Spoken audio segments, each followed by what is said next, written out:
दिन तक ये चलेगा महोत्सव। आज 19वां दिन है।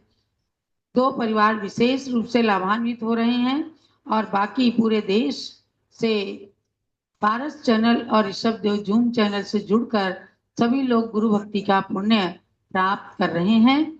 क्रम प्राप्त भगवान पदम प्रभु का परिचय चल रहा है।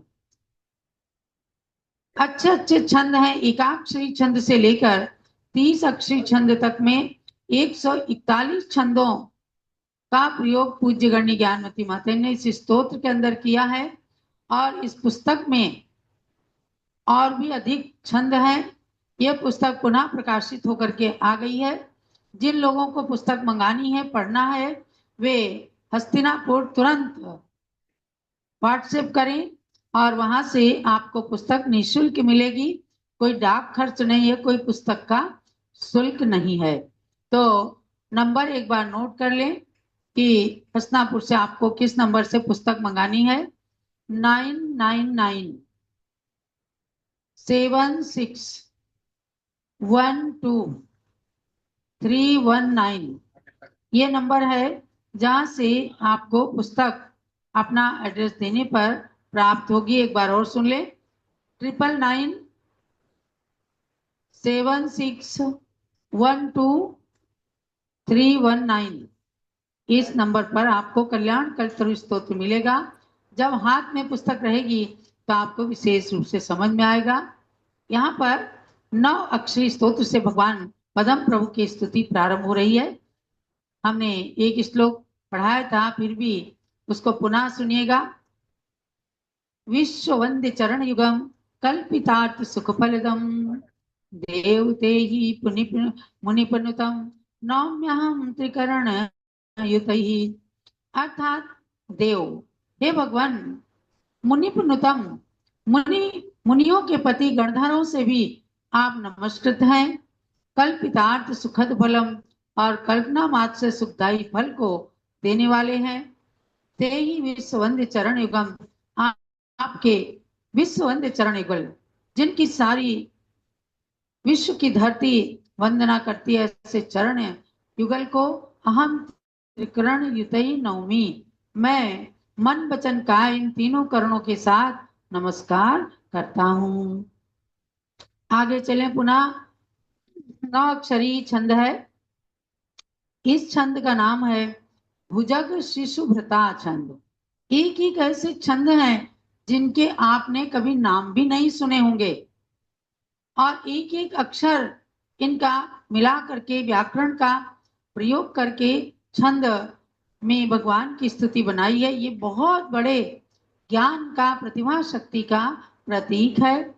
तो भुजग शिशुभृता नाम का 9 अक्षरी छंद है, जिसके अंदर 2 नगण और 1 मगण हो, उसे भुजग शिशुभृता कहते हैं।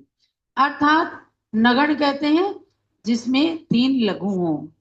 तो 2 नगण माने 6 लघु अक्षर हो और 3 गुरु अक्षर, उसको कहा है भुजंग शिशुभृता छंद।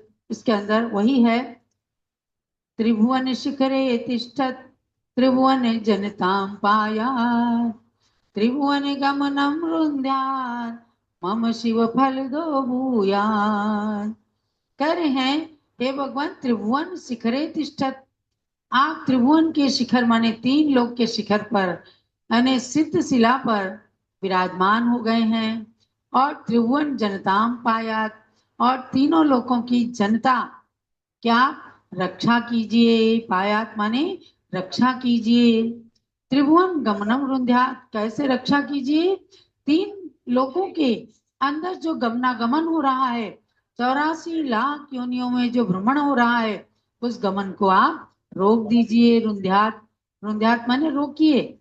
यानी आप तो 3 लोक के शिखर पर पहुंच गए, तो आप तीनों लोगों की जनता की अब रक्षा कीजिए।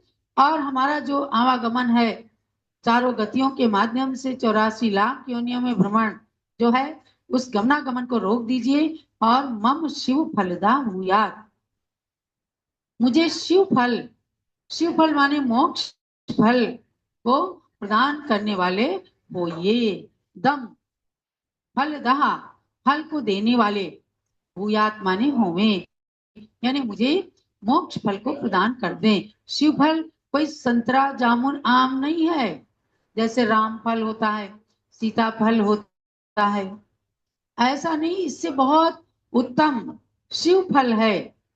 जिस शिव फल को एक बार खा लेने के बाद पेट ऐसा परिपूर्ण हो जाता है, भर जाता है कि पूरी तरह से क्षुधा नष्ट हो जाती है और अपन भी सिद्ध भगवान के समान तीन लोक के शिखर पर जाकर के बस सकते हैं। इसीलिए पदम प्रभु भगवान की स्तुति के दूसरे श्लोक में ऐसी भावना भाई है।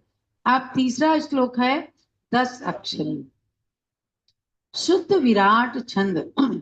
शुद्ध विराट छंद कहता है मुसौ जिगौ शुद्ध विराडितम मतम, अर्थात जिस श्लोक में एक मगन, एक सगण, एक जगण और एक गुरु होता है, वह शुद्ध विराट छंद कहलाता है। अत्यंत शुद्धता के साथ जो विराट माने विशाल है, जिसके अंदर परम पवित्रता की विशालता भरी हुई है, ऐसे शुद्ध विराट छंद को मगन, जिसके तीनों गुरु हों, जिसके तीनों अक्षर गुरु हों, वह मगन। और सगण सोंत गुरु हो, यानी 2 लघु हो और एक गुरु हो। और उसके बाद में कहा एक जगण हो, तो जो जिसके अंदर जो गुरु मध्य, जिसके बीच में गुरु हो, आजू बाजू में लघु हो। उसके बाद एक अक्षर और बचा जो गुरु हो, तो उसको कहते हैं शुद्ध विराट छंद। इसमें कह रहे हैं तत्पादौ परिपूज्य भक्तितः संसाराम्बुनिधिं प्रतीर्यते, पद्मालिंगित मूर्तिरेव वो श्री पद्माप्रभ में श्रियं क्रिया।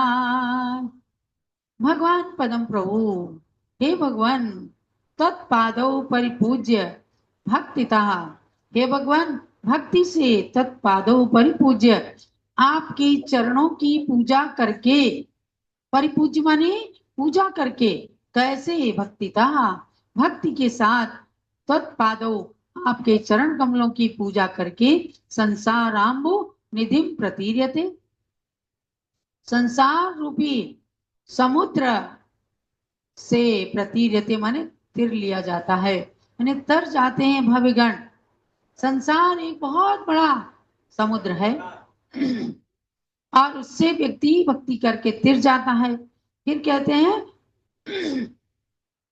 पद्मालिंगित मूर्तिरेव भो माने हे भगवान, पद्मालिंगित यानी लक्ष्मी से आलिंगित आपका शरीर है। लक्ष्मी रूप हो गए, समोसरण की लक्ष्मी आपने प्राप्त कर ली, अंतरंग के अनंत चतुष्टय की लक्ष्मी को प्राप्त कर लिया। इसलिए श्री पद्म प्रभ, हे पद्म प्रभु भगवान, में श्रियम क्रियात, मुझे श्रियम माने मुक्ति, मेरे कल्याण को क्रियात माने करें।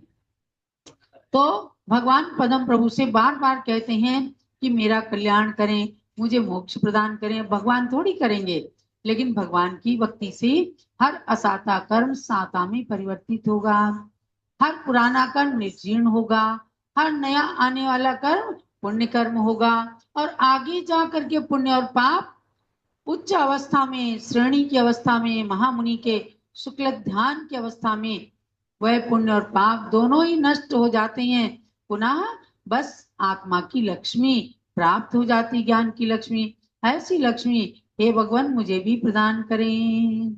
ऐसा शुद्ध विराट छंद में भगवान की स्तुति करते हुए कहा। अब आया प्रणव छंद। प्रणव छंद ये भी 10 अक्षरी है। एक एक छंदों के नाम कम से कम जरूर जरूर याद कर लेना। ज्ञानानंद विभवधारी त्वं जानीषे मम हृदयं सर्वं, शक्तिर्मेनै गदितुं दुःखं, ज्ञात्वैवं भवभयतो माव्यान्। क्या कहते हैं कि भगवान तम ज्ञानानंद विभवधारी, आप ज्ञान और आनंद के वैभव के धारण करने वाले हैं। अब ऐसा आनंद आपके हृदय के अंदर, आपके आत्मा के अंदर भर गया है कि आप उससे फिर आनंद से हट नहीं सकते, दुखी हो नहीं सकते, अज्ञान आ नहीं सकता। ऐसे महान ज्ञान आनंद के वैभव को आपने प्राप्त कर लिया है। और मम हृदयम सर्वम जानीषी, आप मेरी पूरी हृदय की बात, मेरी मन की बात को आप जानते हैं। यानी आप तो केवल ज्ञानी है, मैं कुछ कह रहा हूं, कुछ नहीं भी कह रहा हूं, तो उसको सबको आप जानते हो। शक्ति में नहीं गदितुम दुखम, हे भगवान, मैं अपने अनादिकालीन भव भ्रमण के दुख की कथा को कहने में समर्थ नहीं हूं। दुखम गदितुम, गदितुम माने कहने में, दुखों को कहने में मेरी शक्ति नहीं है। यानी मैं सक्षम नहीं हूं भगवान, क्योंकि अनादिकाल से मेरे अनंत दुख हो गए हैं। मैं कैसे कहूं? बस आप तो सब कुछ मेरे दुखों को जानते हैं, इसलिए उन दुखों को ज्ञात्वैवं भव भय तो माँ व्यात, ऐसे उनको सब एवं इस प्रकार से जान करके आप संसार के भय से माँ अव्यात मेरी अब रक्षा करें। सारे कर्ता क्रिया कर्म को पहचान करके अर्थ लगाइए। यानी एवं ज्ञात्वा, भाव है तो माँ अव्यात, माँ माने मेरी, मेरी रक्षा करिए आप, क्योंकि आप मेरे सारे दुखों को जानते हैं, मैं इतना कह भी नहीं सकता। इस प्रकार से अपनी करुण कथा को कह करके एक भक्त के माध्यम से संसारी नाना जीवों की कहानी को ज्ञानमती माता जी ने इस प्रणव छंद के 10 अक्षरी छंद में कह दिया है। 10-10 मिलकर के चारों लाइन में 40 अक्षर में बहुत कुछ कहा गया और बहुत कुछ भगवान ने जान लिया। अब भगवान हमारी रक्षा करें, यानी भगवान की स्तुति करने से अपनी रक्षा हो जाती है। इस प्रकार से तीर्थंकर देशना में आपने भगवान के गुणों का वर्णन सुना है। अब आगे भगवान के पंच कल्याणकों के बारे में और उनकी आयु अवगाहना आदि के बारे में जानकारी प्राप्त करेंगे। हम